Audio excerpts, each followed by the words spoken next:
Welcome to Inquisitive. This is the show that discusses issues on how to make the best out of your technology. This is the 5th episode of an 8-part series dubbed 360 Tech Leadership. And we are glad to be joined by the Chief of Kenya's Defense Forces, General Robert Kibochi. General Kibochi is an officer who emerged from a very technical part of the military. And he transcended that domain to become the overall leader of this amazing institution. So we'd like to find out from you, Bwana CDF, what are some of the things that drove you beyond your technical domain, and what pointers can you offer for people who are very good at what they do and they probably might need a little bit more motivation to transcend their main domains? Thank you. I think one of the key factor, and as I probably earlier alluded to, was that from the perspective of development, personnel, human resource development in the military, everyone has an equal opportunity because you go through the same training, and you end up working, all of you together, whether you are from the Air Force, Navy, or Army, or whether you are from the combat support, or whether you're combat service support, or you're the combat arms. You work together. And what I think is important, in my view, is to have a very broad mind, a broad mind that just not inquires on only the area of your specialization.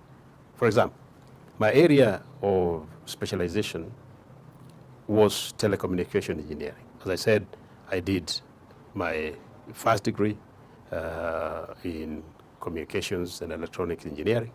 I did a master's degree in computer-based information systems. I would have remained within that domain, and obviously that would have been a very narrow domain.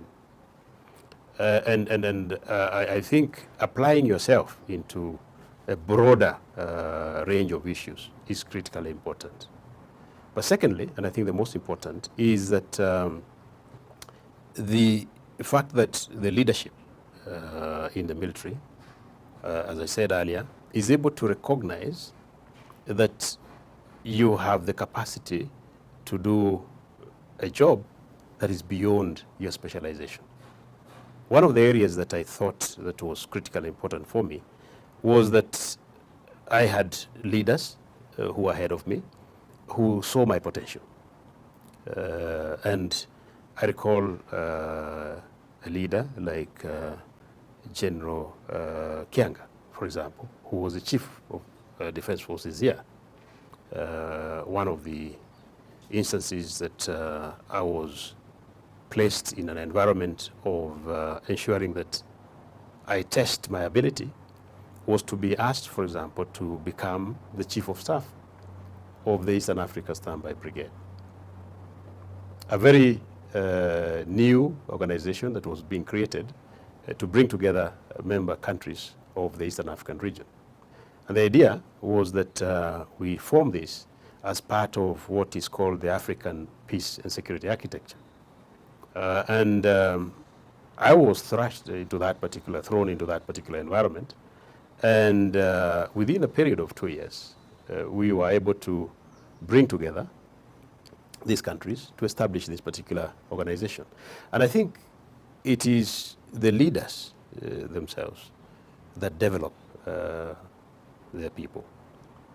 Because to me, that became a very critical moment where you are given a responsibility that is outside your normal comfort zone where you have trained for years.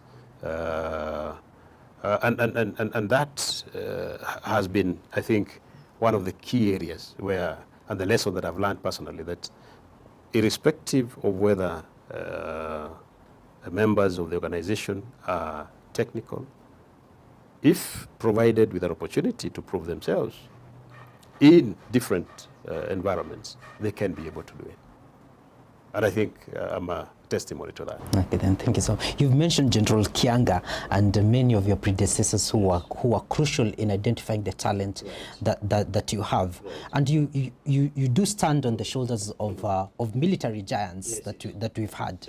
So what is your plan in taking the defense and security agenda to the next level?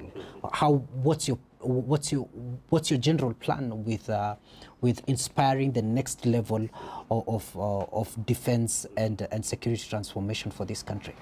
My thinking, and I think is an area of importance, and you mentioned how do I therefore use the strengths that come from the background of being a technical officer and the tactical environment that we lead in.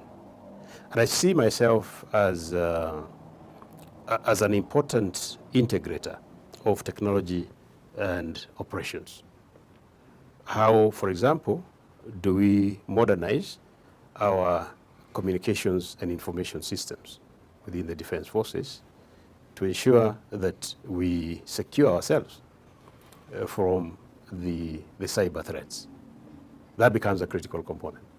How do we leverage on technology? How do we leverage on technology to bridge the gap between budgetary constraints that are certainly there because of competing interests, and use technology as a force multiplier so that you don't have to have so much in terms of human resource, but you can use technology to bridge the gap. And therefore, I see a huge value that I understand technology very well, and I understand exactly what requires to be done to apply that technology into the military domain. Yeah, and it sounds like you've already been part of a transformational journey, and I mean the technology side of it is really being eliminated with your coming to office, and as you've mentioned in previous episodes that the army has transformed over the years, and having had a very clear vantage point, what would you think would be some of the transformational pitfalls that most people or leaders miss out, that have been that the military has covered very well and or probably stumbled upon? And so which of these transformation pitfalls would you say are critical to watch out for? I think one of the key challenges, particularly in the application of technology towards transformation, is human resource development. And one of the challenges is that if you have no base, a critical mass of human capital that is able to assimilate the technology, then the technology becomes of no use. So one of the key areas we've been looking at, for example, is how, for example, and you mentioned the issue related to gender, how, for example, do we train up some of our female soldiers to use them to undertake tasks that are of technology nature? For instance, if you have a surveillance system, you are better off having a number of young female soldiers handling those kind of systems.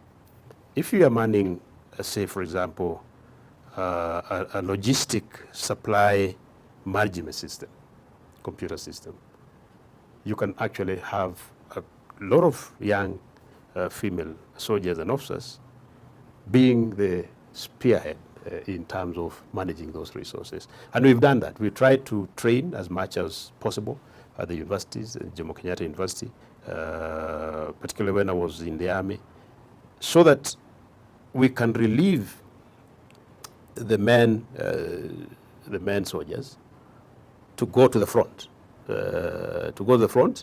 and you leave those functions, which are so critical themselves, to these upcoming young, brilliant female soldiers who can be able to do wonders.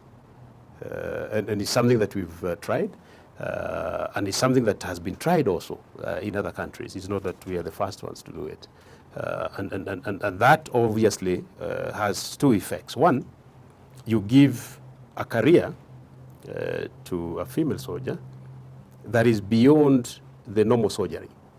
They become a professional IT manager, IT operator, IT technician, and therefore you're broadening the capacity of the human resource. That to me is a critical area. Human capital is critical for us to develop in technical areas. Yes, we've done well in developing in the soldiering domain.